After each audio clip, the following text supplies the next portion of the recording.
때만 같이 하고 그 뒤로는 항상 자, 시작합니다. 자, 현재 시간 2023년 7월 20일 오후 8시 5분 지나고 있고요. 저는 진행 제작 연출을 맡고 있는 빌바오입니다. 오늘은 어디 영점의 81번째 에피소드 영화 플로리다 프로젝트를 다루겠습니다. 자, 게스트 소개 먼저. 자, 또 파인이죠? 네, 또 나왔죠? 네. 그래요. 또 나온 또 파인입니다. 네, 이번 주 방송 4개라고. 네, 미친놈입니다. 이걸로 아무래. 이제, 그쵸. 이거를 건당 10만원씩만 받으셔도, 네. 직장인이라고 할 만한데. 그러니까요. 언젠간 그런 날이 오겠죠. 제 돈 써가면서, 아, 네, 예. 자비 써가면서 하고 있어요. 아, 그렇습니다. 저도 돈 많이 씁니다. 그렇죠. 네. 취미라는 게, 사실 뭐, 그렇죠. 그러니까요. 자, 그 다음은 오더노트님.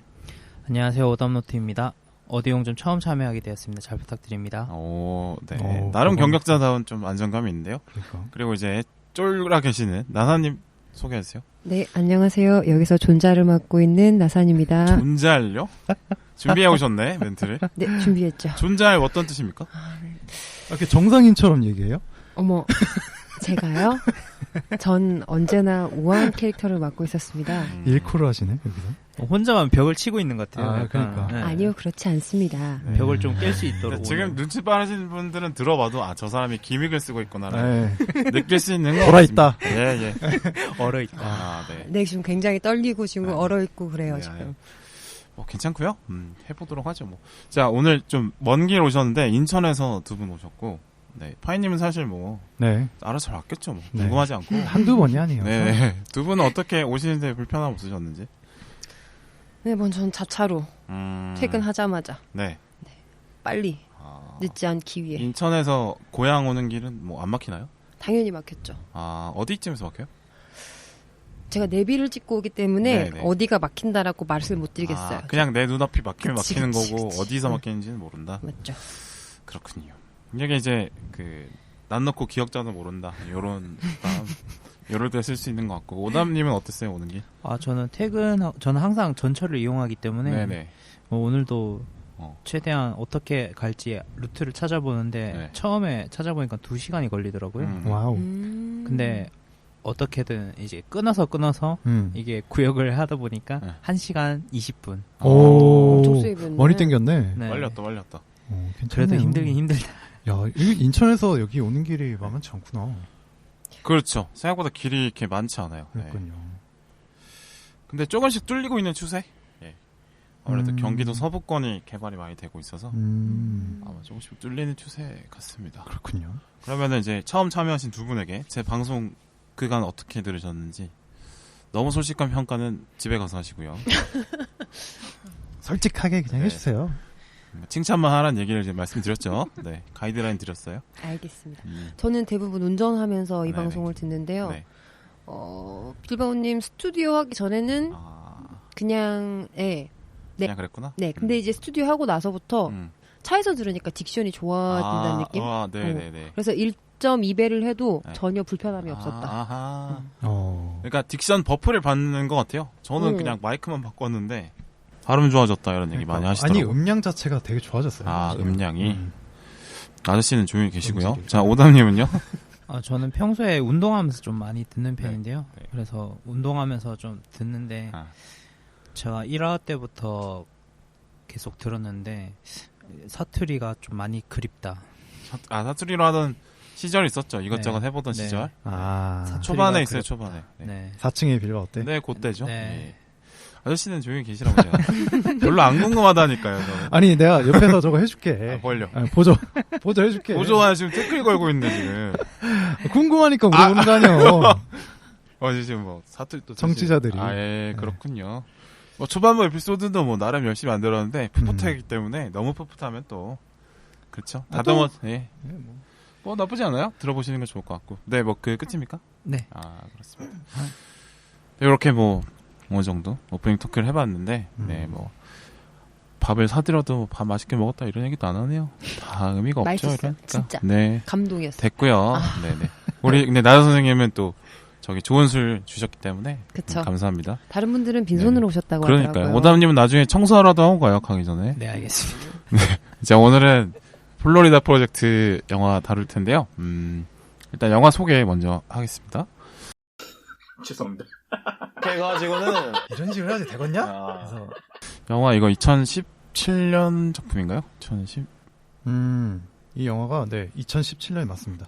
네. 네. 2016인 줄 알고 쫄았네요. 2018이네요. 죄송합니다. 2018이군요. 2017년에 나왔는데 네. 국내에서는 2018년. 네, 맞아요, 맞아요. 플로리다 현지 시간 기준으로 2017년이 맞겠네요. 시차가 있으니까. 네, 그러면 션 베이커 감독이고요. 이 감독이 이제 다큐멘터리를 잘 찍는 감독으로 알려져 있는데 저는 조사를 굳이 하지 않았습니다. 어쨌든 출연진은 윌리엄 데포 배우가 나오고 이분은 이제 악역으로 좀 많이 나와요. 그렇죠. 데포 형님. 네, 그린 고블린으로 그렇죠. 좀 나왔었고 보시면 아실 거고. 이 약간 인상 되게 네네, 약간 싸가신 네. 네, 형님이시죠? 되게 괴팍하게 생겼는데 이 영화에서는 되게 착해서. 네, 보통 윌리엄 데포의 그 할아버지 얼굴상이 네. 우리나라에도 좀 있지 않나요? 있어. 네, 약간 곱게 자글자글 있다고 해야 되나? 예. 약간 그러니까 마른 할아버지 상. 네. 할아버지 분들이 이제 네. 너무 찌시거나 네. 너무 마르시거나 이렇게 되는 경우가 있는데 약간 고생 많이 한 네. 어르신, 육체 노동 많이 하신 그런 네, 느낌이 네. 있어요. 윌리엄 데포 저는 그린 고블린으로 처음 알게 됐는데 저는 최근에 그 웨스 앤더슨 감독의 작품들에 나오는 게 맞아요. 되게 귀엽게 나오세요. 깡패로 나오는데 귀여운 깡패야. 그런 모습들이 되게 좋아서 네 인상 깊게 보고 있습니다. 그리고 이제 두 번째로는 이제 브루클린 프린스라고 하면 모르신데 이제 무늬로 나왔던 우리 네. 꼬맹이. 너무 귀엽게 생겼죠. 너무 귀엽죠. 많이 컸더라고요 지금. 지금 몇 살인가요? 그건 잘 모르겠는데 네. 한 10살 정도 된 것 같은데 네. 그러니까 외국인이랑 우리나라 아이들이랑 조금 발육 상태 다르잖아요. 그렇죠, 다르죠. 그러니까 지금 이 모습이 많이 없어졌어요. 약간 좀 좀. 제가 네. 좀 더 크면은 술도 먹고 대마초도 할 것 같다 이런 느낌인가요? 그런 얘기는 하지 않겠습니다. 논란에 대마초 뭐 거기 많이 하니까. 잘 모르겠네요. 저는. 제가 영화로 배운 거니까 뭐 오해 없으시길 바라겠고. 문희가 거기 계속 산다면 할 수도 그럼요. 있겠네요. 그쵸? 거기 산다면 100% 하죠. 네, 거기서 이제 많이 배우기 좋은 환경이잖아요. 그쵸? 에이 정말. 속상해라. 네, 속상하다. 그다음에 세 번째 이제 헨리 엄마로 나오는 브리아 비나이테라는 분이 계신데 약간 왜 그 유럽계 성씨인 것 같은데요. 라투니아. 네. 맞나? 외국계일 거예요 아마. 네네.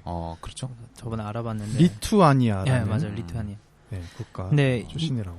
이 배우가 션 베이커가 좀 특별한 좀 배우를 찾고 싶다 해가지고 인스타에서 이 사람 원래 옷장사 하던 사람이었대요. 그래서 인스타에서 보고 그냥 캐스팅했대요. 약간 그 느낌만 이런 보고. 것도 안 보고. 네. 근데 연기 되게 잘하지 않았나요? 그러니까요. 네. 근데 약간 문신도 타투도 진짜 있던 타투인 것 같아요. 왜냐면 프로필을 보면 약간 손에도 타투가 있거든요. 저도 그래서 한번 찾아가 봤어요. 인스타를. 진짜요? 이분 인스타를 들어가 봤더니 문신이 많더라고요. 찐 문신이에요? 찐인 것 같아요. 찐일 수도 있겠다. 그렇구나. 자, 뭐 여기까지 개성이 강하신 배우 소개해봤고요. 네. 네. 왜 이렇게 진행이 빨리 되네요? 저의 방송의 특성상 사실 저는 영화 정보 그렇게 관심이 없어서 네, 줄거리도 사실 없는데 제가 갑자기 끼워 넣었죠. 줄거리도 사실 안 하고 싶은데 파이님이 워낙 좋아하셔서 하는 거예요.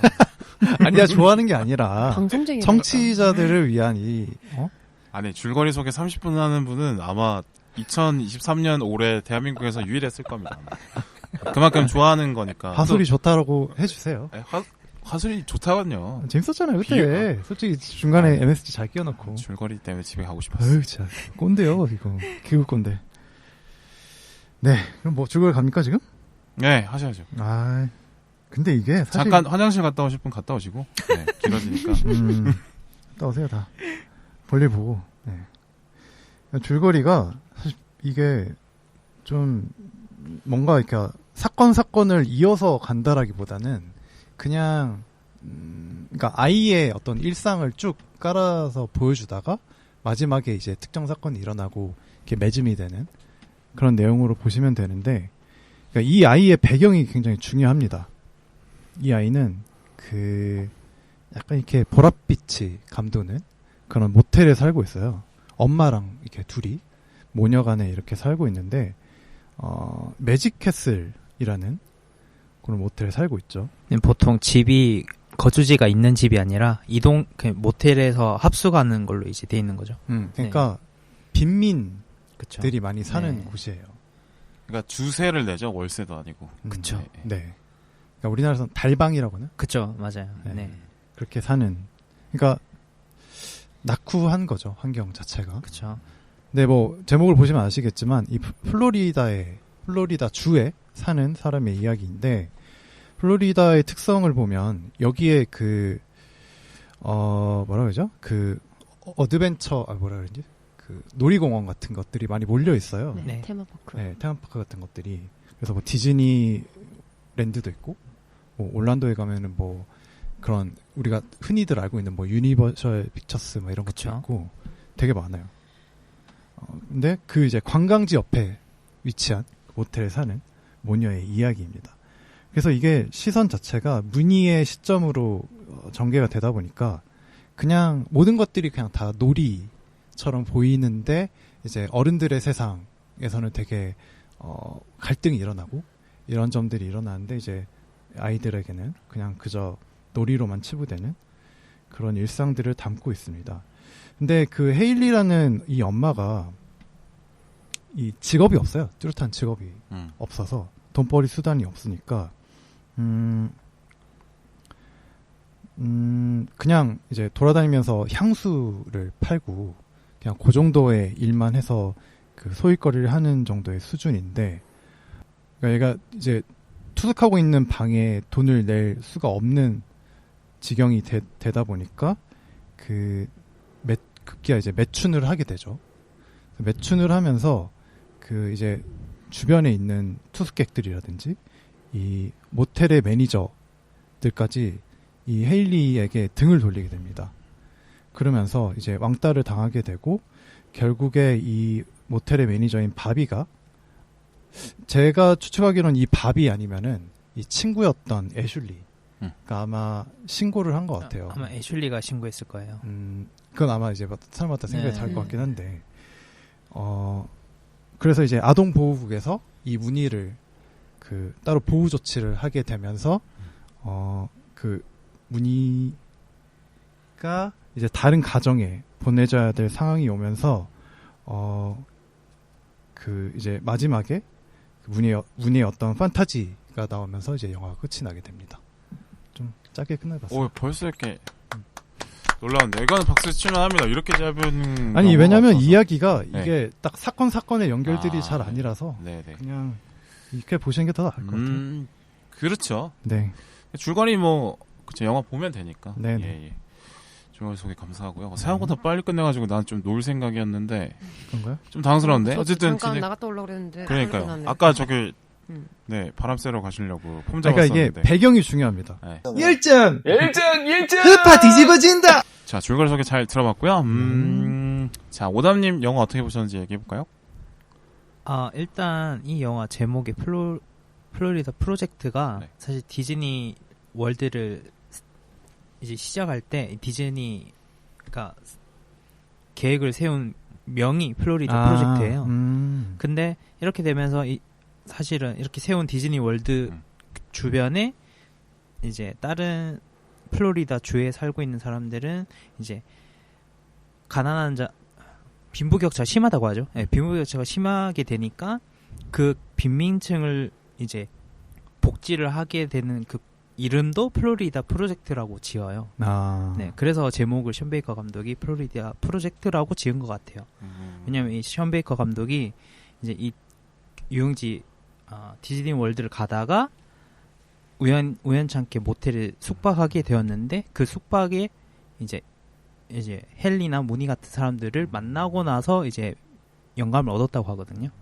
근데 이 이야기를 들어보면 되게 보통 이런 거를 다큐멘터리 이런 거 하면 되게 막 정치적으로 뭐 어떤 제도상의 문제라거나 아니면 이 빈민층의 이제 좀 동정심이 많이 드러나게 찍게 하는데 근데 약간 문의의 시선으로 바라봐서 그런지 그런 면이 없었어요. 그러니까 그런 감정이 나중에 보고 나서 저희가 들어온 거지 그 화면 속에서 드러나는 게 얘는 무조건 불쌍해. 얘가 무조건 나빠라고 이제 보여주는 것보다는 나중에 보고 난 뒤에 확 올라왔던 것 같아요. 그래서 되게 재밌게 봤고요. 어린 시절 이제 제가 자라왔던 환경이나 이제 부모님에 대한 생각도 할 수 있게 되어서 되게 좋았습니다. 자, 나사님은요? 저는 모르겠어요. 이 영화를 보고 이야기를 하자라고 해서 그런지 모르겠는데 주변에 어린아이들에 관련된 좀 사건 사고가 요즘 좀 많잖아요. 그리고 그런 어린아이들을 다룬 이야기들을 좀 많이 접하게 됐어요. 그래서 이 영화를 보고 그냥 답답한 마음이 제일 먼저였던 것 같아요. 이게 정말 아름답고 조금 동화같이 처음에 이야기가 나오는데도 불구하고 결말이 어떻게 보면은 배드엔딩이잖아요. 그래서 아무것도 하지 않는 어른의 무력감을 되게 많이 느끼게 되는 영화였던 것 같아요. 자, 파이님은요? 네. 저도 마찬가지로 좀 그러니까 그 격차가 좀 심하게 느껴졌던 것 같아요. 그러니까 문희가 이 느끼는 이 모든 것들은 다 즐겁고 이렇게 행복한 일들인 거예요. 그러니까 여기서 어른들이 이렇게 제공해주는 어떤 환경의 그 질과 상관없이 문희가 느껴지는 것들은 모두 다 놀죠. 너무 맞아. 다 즐겁죠. 네. 즐겁기만 해요. 근데 그거랑 이 마지막에 이제 디즈니랜드로 이렇게 막 떠나가는 판타지가 나오잖아요. 네. 그거랑 너무 격차가 너무 심하다 보니까 너무 이게 안타깝고 애잔한 느낌이 되게 강하게 느껴지더라고요. 그래서 그 여운이 저는 이거 어제 처음 봤거든요. 네, 아직까지도 좀 남아 있는 것 같아요. 그래서 좀 안타까운 마음들이 좀 좀 강하게 느껴졌다. 네, 이 정도로 그냥 좀 하겠습니다. 네, 저는 션 베이커 감독의 관찰력이 되게 네. 재밌었다고 생각했는데, 그러니까 길 가다가 만난 사람들 안에서 이제 이야기를 만들어낸 거잖아요. 네, 그렇죠. 그래서 되게 되게 현실적이면서도 극스러운 느낌? 네. 이건 분명히 이야기인데 드라마인데 다큐멘터리 같은 느낌이 너무 들면서도 맞아. 또 너무 우울하게만 끝나지 않고 뭔가 좀 동화스러운 면도 좀 남겨져 있고 이래서 감독이 참 재밌는 사람이구나 이런 걸 좀 많이 느꼈던. 그리고 뭐 현실에 대한 문제들은 이제 앞에서 많이 말씀해 주셨으니까 뒤에 가서 좀 얘기를 해보는 걸로. 시각이 좀 독특한 것 같아요. 네네. 그러니까 뭔가를 쳐다보는 이게 감독의 어떤 시점이 네네. 좀 독특한 것 같더라고요. 네, 이렇게 평가까지 들어봤고요. 이제 주제 토크로 가보도록 하겠습니다. 이런 생각을 좀 해봤습니다. 좀 섹시합니까? 아닌데. 네, 이제 간단한 평가까지 들어봤고요. 자, 영화 결말부터 얘기를 해볼까 하는데 영화 결말에 이제 문희와 그 친구 이름이 누구였더라? 젠씨와 함께 디즈니랜드로 네. 뛰어 들어가는 걸로 결말이 되는데 네. 이 결말을 해피엔딩인지 아니면 그냥 상상으로 채운 결말인지 어떻게 되는 건지 앞으로 문희는 어떻게 살 것 같은지 한번 얘기를 해보도록 하겠습니다. 전 처음부터 아까 말씀드리기도 했는데 저는 그게 그냥 해피엔딩이 아니라 배드엔딩이라고 생각을 했던 게 얘네가 살고 있는 데가 매직캐슬이잖아요. 근데 걔네가 영화 맨 마지막 장면으로 간 데가 거기가 매직캐슬이잖아요. 네. 그래서 그것도 그냥 우리가 놀이동산을 가는 건 정말 단기적으로 행복함을 채우고 오는 공간이고 그게 우리 일상은 아닌 것처럼 그냥 그 잠깐의 희열만 맛보고 안 좋은 결말로 간다라는 그런 걸로 생각을 했거든요. 네. 그래서 저는 해피엔딩이라는 우선 건 아니라고 생각을 했고 그리고 문희랑 젠씨 다 비슷한 삶을 살 것 같아요. 거기 있는 어른들하고. 아무래도 네. 헤일리처럼 맞아요. 가능성이 커 보이죠. 왜냐면 다른 희망을 보여주지 않았으니까 영화에서. 오담님은요? 제가 사실 이걸 처음에 봤을 때는 이 둘 여자아이가 해피엔딩으로 끝난 거라고 생각을 했거든요. 마지막에 그래도 디즈니 월드를 보러 가니까. 근데 이게 제가 이번에 방송을 하게 되면서 3번 정도 봤는데 이게 최근에 상황이 이게 그런 것도 있어서 그런지 아니면 제가 좀 나이가 들어서 그런지 되게 좀 약간 슬프게 보이더라고요. 어쨌든 그게 부모라는 사람과 같이 가서 거기에서 디즈니 월드를 즐기러 가는 게 아니라 단순하게 이제 그 여자애랑 동갑내기 여자애랑 도망치듯이 가서 보는 장면이기 때문에 어쩌면 아까 빌바오님이 얘기하신 것처럼 판타지일 수도 있다. 네, 왜냐면 그 장면이 되게 지금 그 영화 안에서 처음에 찍는 그 방식이랑 좀 다르잖아요. 네. 네네. 그렇죠.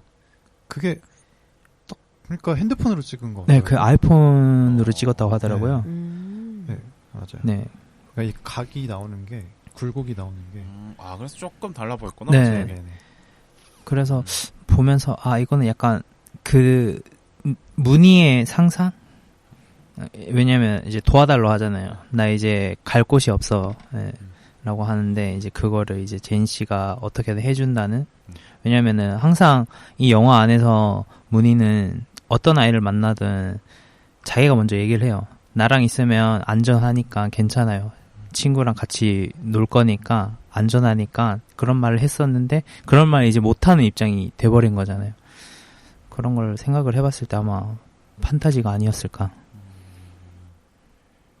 판타지 것이다. 네. 네, 파이님은요?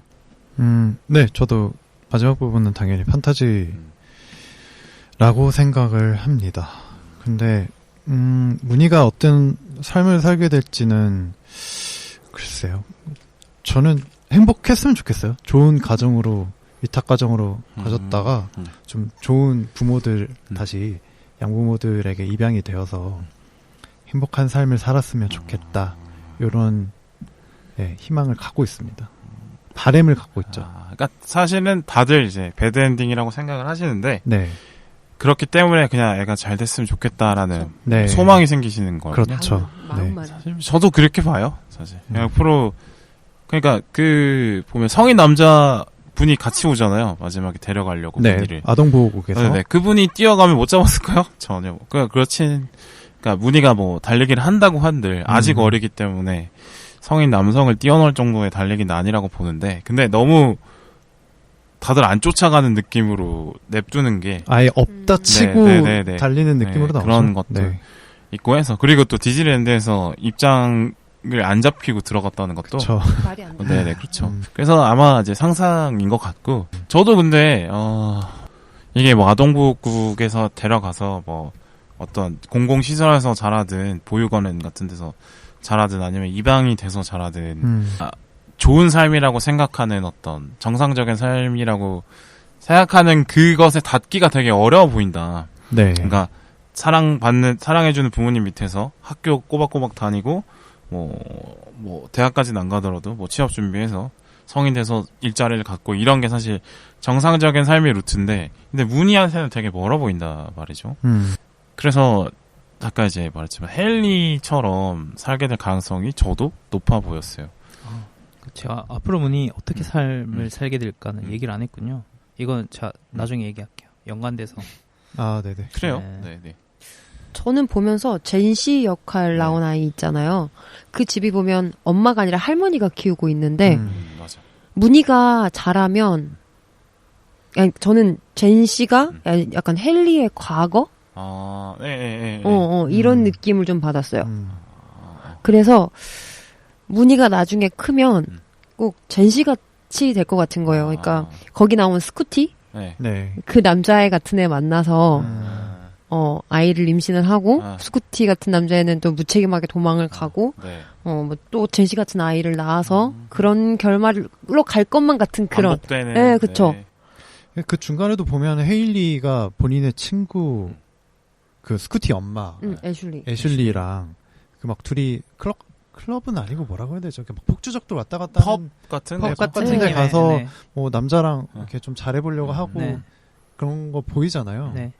그게 딱 그런 그러니까 그런 식으로 하다가 문희가 생겼고 그런 삶을 살게 되었던 어떤 그 과거까지도 보이는 느낌이 좀 있죠.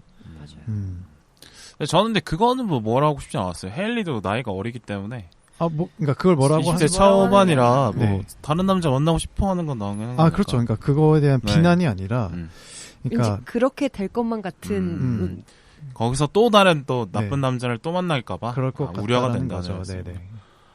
그래요. 그러면 헤일리는 좋은 엄마인가 아닌가 한번 얘기해볼까요?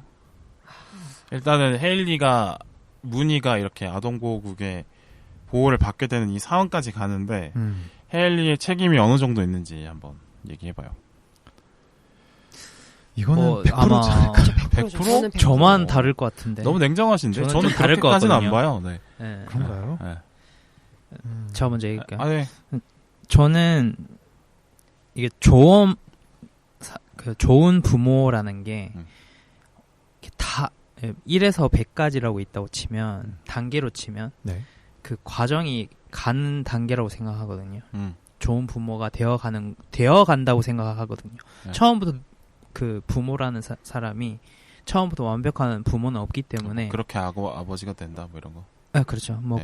그런 느낌처럼 저는 일단 헤일리는 좋은 엄마가 되어가는 단계였는데 다만 본인이 지금까지 해왔던 그 과정이나 그 본인의 경험에 있어서 그런 거를 이제 문의를 위해서 어느 정도를 이제 양보를 할 수 있을 것인가.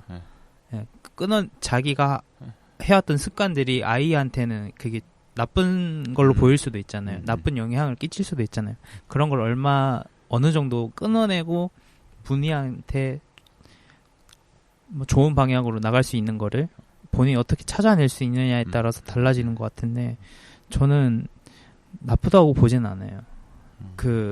결국에는 마지막에 아동보호국이 문희를 헤일리 시점에서는 뺏어가잖아요. 뺏어간다고 생각을 해보면 본인이 좋은 엄마가 되어가는 그 과정을 잘못 찾은 게 아닌가. 그 길이.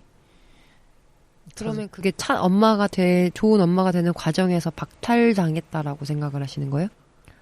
저는 이게 헤일리가 그 방법을 본인이 몰랐다고 생각을 하거든요. 그거를 주변에서 가르쳐줄 사람이 없었다. 네. 가르쳐줄 사람이 없었고 그리고 이게 사실은 여기 영화 안에서는 저는 어느 정도 좀 중요하다고 느끼는 게 어느 정도 경제적인 그 위치가 있어야 된다고 생각을 하거든요. 사실 이 영화 안에서도 가장 중요한 게 방을 이제 낼 돈이 없어서 결국에는 자꾸 안 좋은 선택만 하게 되잖아요. 헤일리가 쉽게 돈을 벌 수 있는 상황만 계속 생각을 하게 되다 보니까 결국엔 그게 문희한테 안 좋은 영향을 끼치게 되는 상황으로 나아간 거고. 그래서 주변에서 충분히 그런 거를 좀 더 지원을 해준다거나 그냥 돈적인 지원이 아니라 여러 가지 뭐 방법이 있었다면 좀 더 좋은 엄마가 되지 않았을까. 왜냐면 중간중간에 영화 안에서도 보이지만 헤일리가 문희를 그냥 헌신짝처럼 생각하는 엄마는 아니거든요. 애정으로만 보면 사실 그렇긴 하죠. 그렇죠, 맞아요. 네. 네. 왜냐하면 중간중간에 그런 말이 나온단 말이에요. 그 애슐리랑 이제 그냥 애들 재우는 사이에 이제 펍을 가서 뭐 남자들 만나서 막 술 마시고 놀고 할 때도 항상 남자한테는 자기가 애가 있다 얘기를 하고 자기는 문희랑 같이 갈 거라고 얘기를 하는 그 대사씬이 있어요. 근데 그 남자가 애가 있으니까 싫다고 했거든요. 그런 거를 이야기를 들어만 봐도 그래도 어느 정도 문희에 대한 사랑은 있다. 그러니까 여기 있는 누구도 그 문희에 대한 헤일리의 모성이 부족하다라고는 말하지 않아요. 근데 제가 말하고 싶은 건 엄마로서의 역할은 저는 100% 잘못했다라고밖에 저는 그렇게 생각을 해요. 왜냐면 이게 제3자가 보고 제가 그 상황에 처해보지 않은 사람이라서 이렇게 말할 수밖에 없는지도 모르는데 걔는 헤일리는 선택을 할 수가 있었어요. 예를 들어서 그 댄서 일을 못하게 되고 거기 상담을 받으러 갈 때도 그 사람한테 욕을 하고 어떻게 할 거냐고 막 그렇게 막 그냥 다그치듯이 말할 게 아니라 내가 이렇게 실업을 했고 지금 아이를 키울 수 있는 되게 힘든 상황인데 도와달라라고 말을 해야 되는데 그냥 감정에만 복받쳐서 그렇게 이야기할 게 아니거든요. 이게 개인인 상황에서는 그렇게 말을 할 수 있어요. 뭐 지팔직곤이란 말도 있잖아요. 그래서 그렇게 할 수 있는데 헤일리는 어쨌든 엄마잖아요. 그러면은 이 상황을 어떻게든 바꿔나가야 되겠다라는 생각이 있고 그런 행동을 하고 그런 선택을 해야 되는데 영화 내내 그런 모습을 보여주는 게 단 한 번도 없었어요.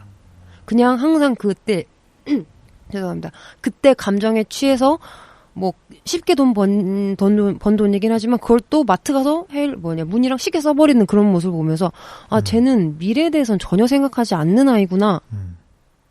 그러니까 아끼는 마음은 있는데 장기적인 계획을 그쵸. 세우는 어떤 이성적인 판단은 전혀 없었어요. 네. 그러니까 애정만 주는 게 부모의 역할은 아니라는 생각을 해요. 그러니까 물론 애정을 주는 게 가장 중요하긴 하지만 부가적으로 그 아이의 어떤 기반을 마련을 해줘야 되는 게 또 부모의 역할이지 않을까 이런 생각을 하거든요. 그러니까 저는 여기서 저 혼자 약간 비유적으로 느꼈던 거는 그 보통의 부모들이 가고 싶은 게 이제 디즈니랜드에 있는 매직 캐슬이라고 치면 그러니까 아이들한테 제공을 해주고 싶은 게 그 디즈니의 매직 캐슬이라고 치면 헤일리가 할 수 있는 거는 그냥 지금 정도의 매직 캐슬이 다인 것 같아요. 근데 헤일리는 그 디즈니랜드에 가고 싶어하는 마음도 없는 거죠. 그러니까 더 건설적으로 이 무늬의 세상을 열어줄 그러니까 능력이 없는 건 그렇다 치는데 아예 생각조차 없어요. 그러니까 아이의 세상은 이제 부모들이 만들어주는 만큼 펼쳐지는 건데 거기에 대한 아예 개념 자체가 좀 없다라는 생각? 맞아요. 그런 게 들어서 그러니까 무늬의 일상이 자꾸 이렇게 애잔하게 느껴지는 건 좀 그 때문인 것 같아요. 그러니까 다른 아이들은 사실 재밌게 놀 수 없는 환경임에도 불구하고 우리는 막 거기서 재미를 찾아갖고 놀거든요. 맞아. 그게 좀 이 영화 보면서 답답함의 포인트였어요. 네. 그러니까 애가 차라리 멍청하고 눈치 없고 그래 젠시 정도로만 해맑아도 이 영화가 저한테 이렇게 큰 그게 안 왔을 건데 너무 아이가 영특하고 영악할 수밖에 없는 상황에 계속 놓여 있잖아요. 근데 그 안에서 또 애가 어떻게든 즐거움을 찾아내는 게 너무 영화 보면서 먹먹한 거예요. 저는 근데 헤일리도 불쌍한 아이다라고 생각하는 편이라 성인이긴 한데 불쌍한 건 맞아요. 그 친구의 삶의 성장 과정을 아마 추측해 보건데 애가 그러니까 젊은 20대 여자 초반 여성이 혼자 아이를 키우는데 도와주는 어른이 한 명도 없어. 그러니까 이거는 이 친구도 고아로 자랐거나 아니면 고아 비슷한 상황에서 자랐을 가능성이 높아 보이고 학교 교육도 충실히 이수하지 못할 가능성이 크고 그랬기 때문에 좋은 직업을 얻기에도 기회가 많이 안 열렸을 것이고 또 학업에 집중하기에는 또 자기의 놓여있는 환경이 또 불안하다 보니까 아마 학업에도 집중을 못했을 것 같아요. 물론 모든 것이 재능이 뛰어난 아이라면 그 불행한 환경을 뛰어넘고 그걸 성공하는 사람들이 있는데 근데 그런 건 재능이 있는 사람들한테 해당되는 얘기고 이렇게 헤일리처럼 평범한 친구들한테는 그게 엄청난 문턱으로 느껴질 수 있는데 그러니까 헤일리가 지금 보여주고 있는 무능이나 경제적 능력이 없음이나 아니면 이성적인 판단을 못하는 것에도 헤일리 전적인 책임이냐라고 보기에는 이 친구가 성장하는데 성장 과정에서 부족함이 너무 많은 걸로 보여서 저는 헤일리 역시도 비난할 수 있는 포인트는 아니라고 생각해요. 헤일리 역시도 누군가 옆에 좋은 조언자가 있어서 바로 잡아줄 누군가가 필요한 성인인 거죠. 성인이긴 하지만 아직 이제 한 거죠. 20대 초반 생각해보면 사실 저희 다 철딱선이었고 계획 없고 그렇죠. 하잖아요. 네. 맞아요. 좋은 부모님이 애정을 쏟고 가르쳐 주셨는데도 불구하고 철딱선이가 없는데 이 친구는 네.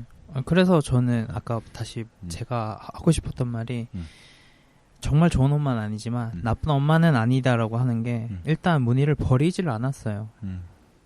그렇죠. 네. 그래서 더 마음이 쓰이는 거죠. 네. 헤일리한테.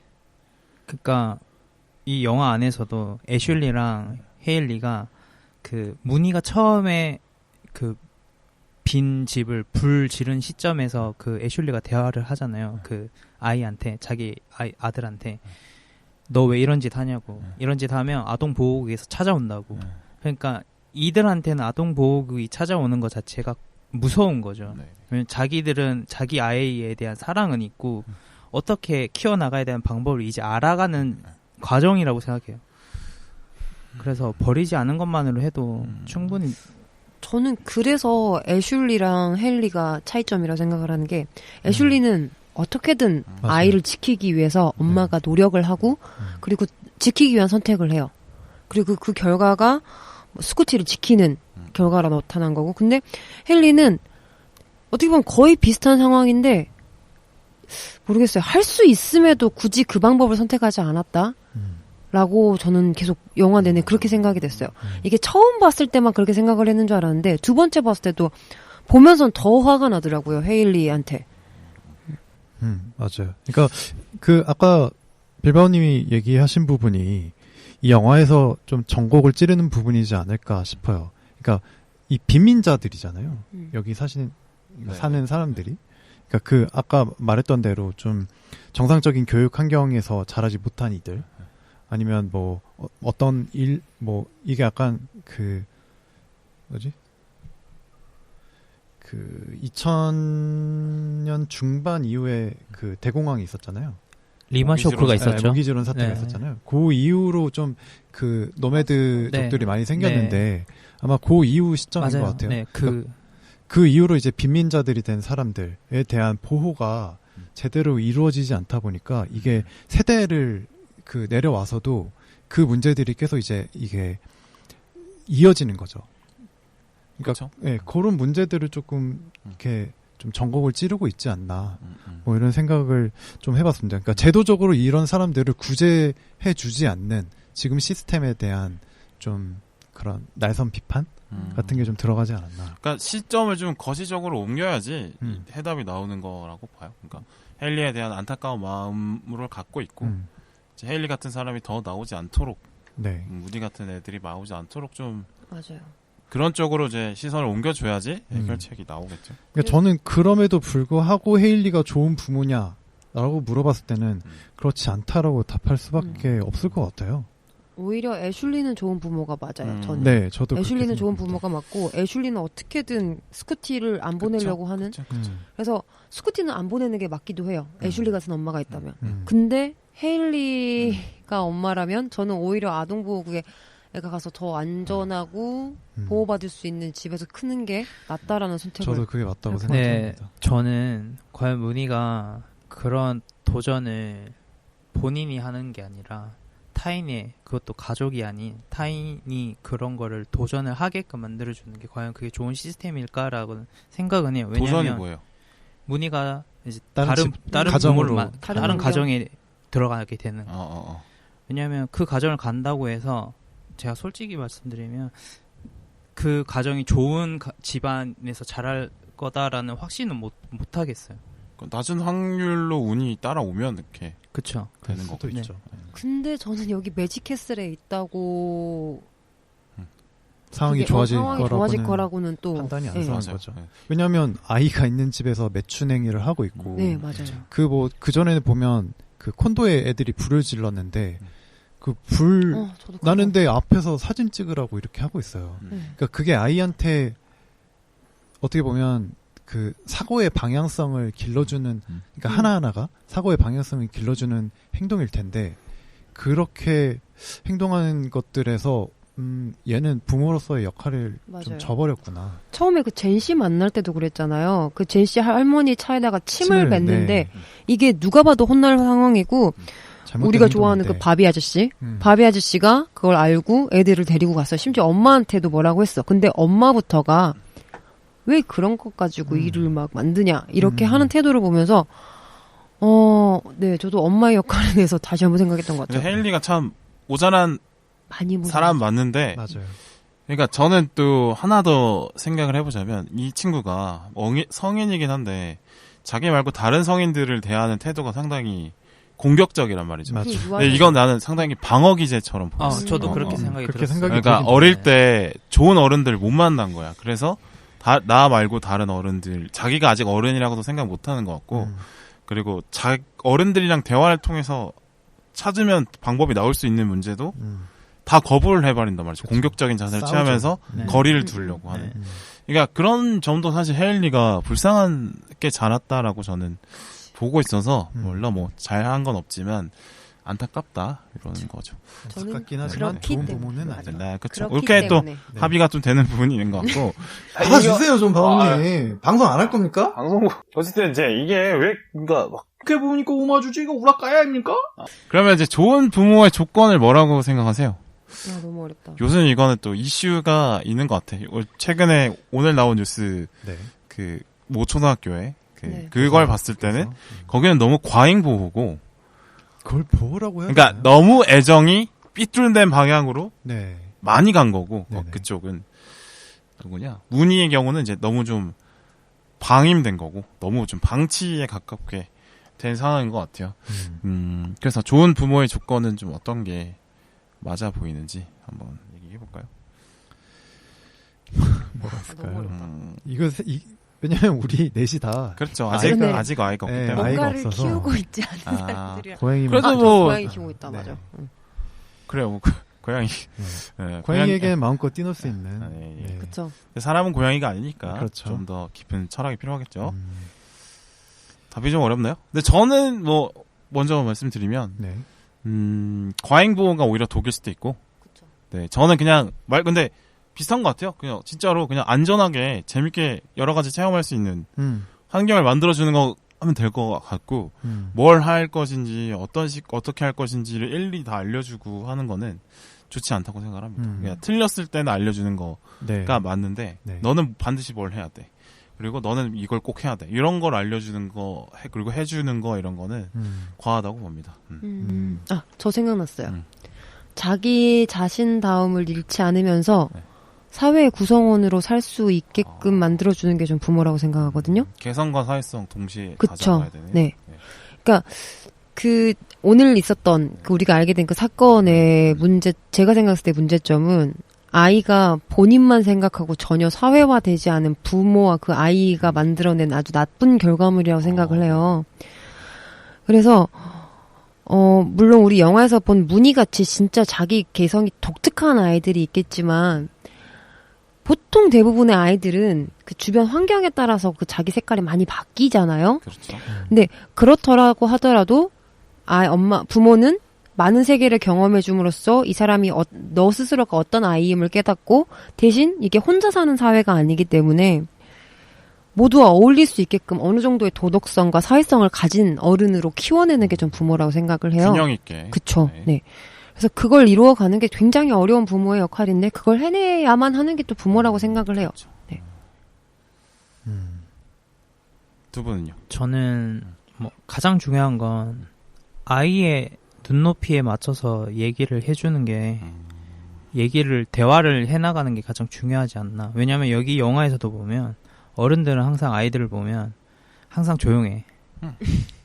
그리고 항상 위에서 당연히 키가 크니까 성장 차이가 크니까 근데 항상 위에서 아래인 시선으로 바라보듯이 얘기를 하는 게 많아요.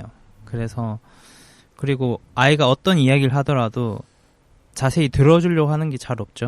그리고 왜냐면 항상 그 어른들은 아이들이 무슨 일을 하든 너희는 항상 그렇게 행동을 하니까 나도 그래 왔고 그거를 약간 무시하는 경향이 있는 것 같아요. 자기들도 다 그런 시절이 있었을 텐데 애들이 그렇지 뭐 이런 느낌. 애들이 그렇지 뭐. 근데 본인들도 그렇게 자라왔단 말이에요. 성장해왔고. 그리고 그렇게 본인들이 애들이었을 때도 어른들이 그런 말을 들었을 때 그거를 어떻게 느꼈을지 다시 한번 좀 생각해 볼 수 있는 게 있으면 그래도 아이들에게 좀 더 좋은 어른이 될 수 있지 않나. 그렇게 생각하게 된 계기가 혹시 있어요? 계기요? 네. 눈높이 교육 하자는 거니까. 계기. 난 빨간펜에서 모르겠다. 저는 눈높이 아이들- 출신이거든요. 그래, 저도 저는 눈높이예요. 구몬이어가지고. 그래서 눈높이에 대한 호기심이 남아있구나. 그쵸. 동문이셨군요. 저랑. 저도 눈높이 했습니다. 선배님이시겠죠? 네, 빨간 제가 펜 선배- 없어요. 네. 저밖에 없나요? 빨간 펜은 저희도 좀 잘 사는 분들이어서. 빨간 펜, 예. 네. 맞아요. 네네. TV 광고 할 줄이야. 맞아요. 싱크빅 이것도 있고. 아, 그렇죠. 하하. 그죠? 토이님은 좋은 부모의 조건. 네, 얘기하는데, 저도, 네. 매일 이제 고양이 모래를 갈아주고 네, 뭐 너무 급수를 치워주고. 잘해주고 그쵸. 추를 잘 갖다 네, 드리고. 핥히면 핥혀줘주고 이런 건가요? 아얏 해주고 그냥 네. 그 정도. 인스타 사진 올려주고. 네. 네. 그러니까 뭐 부모가 뭐 아까도 했던 말이지만 결국 아이들의 세상을 파이를 이렇게 딱 넓혀준다고 해야 되나? 아이가 그러니까 부모가 해준 만큼 아이의 세상이 이렇게 넓혀진다라고 생각해요. 울타리 안에는 가둬야 되지만 울타리를 좀 넓게 쳐주자. 이런 네, 거예요? 네, 네. 그렇게 되는 거겠죠. 그래서 뭔가 아이가 네. 상상하거나 체험할 수 있는 네.